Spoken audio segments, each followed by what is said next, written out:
আৰু এখন দলং হ'ব লাহৰীঘাটৰ ওপৰত connecting Darrang and Nagaon This project is also at the final stages of approval. তিনটা ডাঙৰ ডাঙৰ প্ৰজেক্ট হাতত ৰৈ আছে এটা Mission Chariali Tezpur 4 laning airport to Jalukbari elevated corridor Jagiroad to Bhutan national highway with a bridge in river Brahmaputra Mangaldai Darrang finally Silchar Siliguri corridor ইমান ডাঙৰ ষ্ট্ৰেটেজিক থিংকিং বিলাক লৈ অসমত আগত কেতিয়াও কাম হোৱা নাছিল গতিকে আমি এইটোকে আমি ভাবো যে প্ৰধানমন্ত্ৰী ডাঙৰীয়াৰ ইমানবোৰ অসমত কন্ট্ৰিবিউশন মই কৈ শেষ কৰিব নোৱাৰিম ইমান দীঘলীয়া হ'ব কিন্তু আজি ইকনমি অৰ্থনীতি ৰাজনীতি সমাজনীতি সাংস্কৃতিক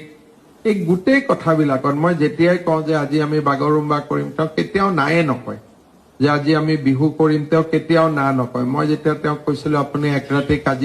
কাজিৰঙাত থাকক তেওঁ কেতিয়াও না নকয় অসমৰ কাৰণে খালি গৈ পেলাই প্ৰপ'জেলটো দিব লাগে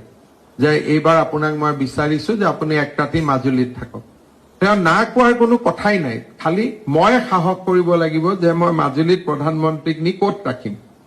মোৰ যদি সাহসটো হৈ যায় তেওঁক মাতি আনাটো it is just a phone call এৱে ইমান বেছি অসমৰ কাৰণে সেনচিটিভ মই আগতে প্ৰধানমন্ত্ৰী ডেফিনেটলি মই যোৱা 25 বছৰ দেখা নাই আৰু আমি অসমতো মুখ্যমন্ত্ৰী হিচাপে পুৰণা কাগজ পত্ৰ যিমান চাওঁ অসমৰ প্ৰতি ইমান সেনচিটিভ প্ৰাইম মিনিষ্টাৰ আগত কেতিয়াও আমি দেখা নাছিলো আমি তেওঁক বেসিক্যালি এই কন্ট্ৰিবিউশন খিনি আমি যেহেতু পলিটিক্যাল কথা বেছি আলোচনা কৰি থাকো এনেকুৱা ইকনমিক কথাবিলাক বা ইম্পেক্টফুল স্কিম বিলাকৰ কথা ইউজুৱেলি আমি আলোচনা নকৰো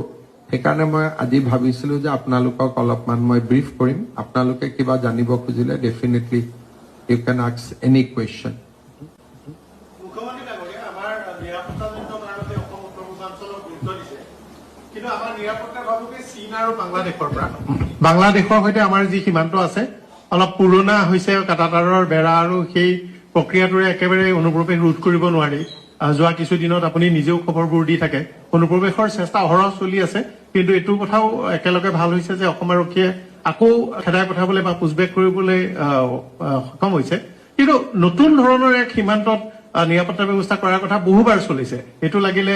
আমাৰ পাকিস্তানৰ সীমান্তৰ নিচিনাই হওক বা আন কিবা আধুনিক প্ৰযুক্তি এই বিষয়ত কথা ওলাই কিন্তু আনুষ্ঠানিকভাৱে আমি বিশেষ গম পোৱা নাই আপোনাৰ হাতত এনে কিবা আছে নেকি আমাৰ কাটাতাৰৰ বেৰাবোৰ পাকিস্তান সীমান্তৰ দৰে বহুত বেছি তাত পাৰ্থক্য নাই আমাৰ তেওঁলোকৰ যিবিলাক গেজেটছ আছে সেইবিলাকো নতুন গেজেটছ